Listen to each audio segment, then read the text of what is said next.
We decided to get artificial Christmas tree this year, and there was one from Costco that we liked the look of, and there was one from Amazon that we liked the look of. We didn't want ones with the built-in lights because we have lights already. We don't mind putting the lights on, and we're a little worried about the lights failing eventually and making the tree not as usable. There was this one from Costco on the left and the one from Amazon on the right. Now the price, these were about $10 different. I think this one was about $371 and the Costco one was $381. Now, for this one from Costco, we came in 3 pieces in a very large box. The one from Amazon came in a box about half the size. But this one, as soon as we opened it and folded the arms down, this is how it looked. We've put zero effort into actually getting this thing to look more full.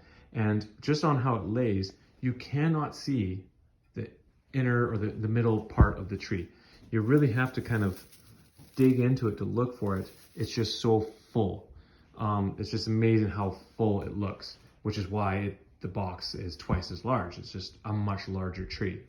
Both are 7.5 feet tall, but the one from Amazon that again cost $10 less, you can see when it comes packed, it's all these kind of branches are just kind of made into this kind of like tube shape in a way. And then you have to sit there and bend all of the pieces out one by one. So my wife and I spent a good half an hour trying to get this thing to look a bit more full.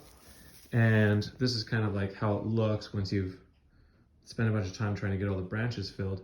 And it would look pretty good once you hung decorations and stuff. Like, you know, it's gonna look just fine. But really, after spending, you know, half an hour trying to get it as, you know, bend each branch, right? Because you have to go through and bend each branch one at a time and try to fill up different areas. And already one branch also broke off, right? One of them just broke off because it's just metal, so you're gonna get metal fatigue. So after using this for a few years, I suspect that more and more of those little branches are gonna break off because you're gonna have to bend them open and bend them closed. So really in the end, we just thought, oh, this one feels cheap and inexpensive, where this one feels the exact opposite. This one feels like $1,000 tree that only costs less than $400. So we're definitely gonna keep the one from Costco. We're gonna return this one.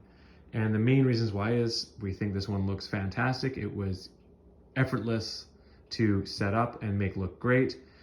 It weighs quite a bit more because there's just so much more material. The metal is also thicker, like the metal supports in the middle and the arms are thicker. The base is heavier. It's easier to rotate. Just, I think overall, the whole tree is just better pretty much in every way. The only reason why I would keep this Amazon tree would be if storage space was a big thing, right? If space for storing was a premium, this one is about half the size once it's boxed up. So it's gonna take way less space. It's also lighter, so it's easier to maneuver around if you're by yourself. So it's still a good option, but I think, you know, this one we actually ended up getting on sale because it was like $100 off for Black Friday. But still, even though on sale it's $100 cheaper, we're definitely gonna return this one. The one from Amazon was this National Tree Company. I'll put a link for the exact tree for the one that we grabbed. That's probably the code for it. Where the one from Amazon, again, I'll put a link for it, was this one here. Of course, there's no like name on it, it's just a 7.5 foot artificial tree. There was only a few available online, but this one had great reviews and such. So yeah, I hope this was helpful, just if you're kind of humming and hawing for an artificial tree. Again, these ones don't have lights. We're just gonna put our regular string lights on there. But yeah, this thing looks fantastic. It looks better than any real tree we've ever had. The only thing it's missing is the smell, but one thing it doesn't have is all the falling pine needles or the need to water it. So we highly recommend this one from Costco. And you know, again, if you're looking for space saving, this one would probably do as well. If you have any comments or links for other trees that you may have, that you'd like to share, please leave in the comments.